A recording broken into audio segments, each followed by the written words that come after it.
Alright everyone, today we are here to talk about this $10 lens that I got off eBay to pair with my Nikon ZR and show you some of the test footage I got from it a couple days ago. So this is the Vivitar f3.5 35 to 105mm lens, and the reason I got this was I wanted to try out a zoom lens, but I wasn't sure if I would like it, and I didn't want to spend $3,000 on the 28 to 135mm power zoom that Nikon sells to figure out if that would be a good fit. So I researched a bunch of vintage lenses and heard that the Canon FD lenses have pretty good character, and while I was looking for Canon lenses, I found this guy, and it is the same aperture, the same focal length, so I'm guessing this was the off-brand lens for that Vivitar made to replicate the Canon FD 35 to 105mm lens. This is actually for the Minolta mount, and so I had to get a special adapter to fit it onto the Nikon ZR. First thoughts, this is a vintage lens, and it was made somewhere between the 1970s and 1990s, so there's certainly a lot of issues with it. You can see there's a lot of wear and tear on it. One of the rings is kind of loose, which is the zoom ring, and there is some spots on the interior elements and some oil on kind of one of the back elements, but I haven't noticed any issues with any of the footage I got. One of the things that people talk about the Canon FD lenses is that it is parfocal, which means that it can maintain focus while you're zooming in and out. And this lens seems to be parfocal. I tried some crash zooms and I'll put some footage of that up there and you guys can kind of judge on your own. And it seemed to maintain focus very well. So I like that. It also has this little macro mode where you click this button and you slide it down, and it's for closer focusing, and it looks like it goes as close as 1.5 feet. So that's pretty good. I haven't tried that part out yet.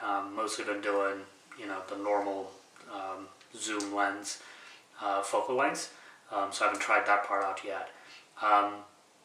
The other thing that people mention a lot on the Canon lenses is flaring.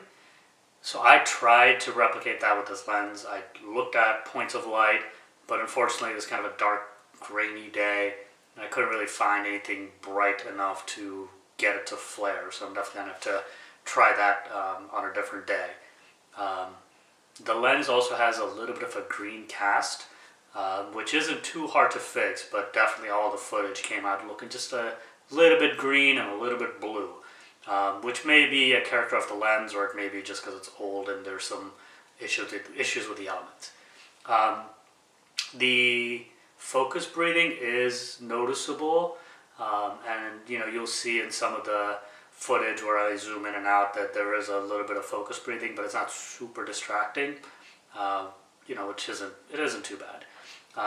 The focus ring is super smooth. I really like that.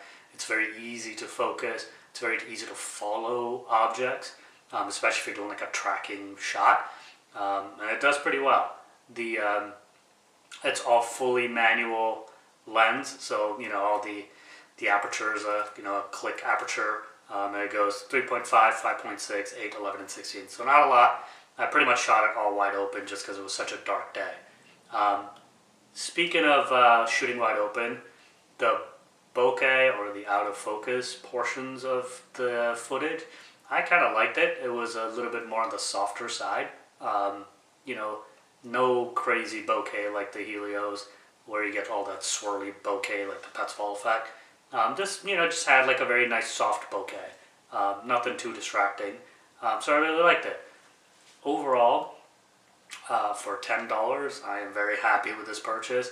Now, it may not be a cup of tea for everyone, but I do like shooting with vintage lenses. This is my second one. The other one I do have is a Helios 44M, not the 44-2. So it isn't as swirly, but I'll do a different video on that lens in a little bit. But yeah, let me know what you guys think. Let me know if you've shot with something like this before, and and if you have any other vintage lenses I should check out. Also, guys, you know, I'm a fairly new channel. I would love if you guys would subscribe to this channel just so I can, you know, continue making videos like this. I do really like making them, but it would also be nice to have an audience. But either way, let me know what you guys think in the comments, and give me some suggestions for other lenses I should try out. Take care.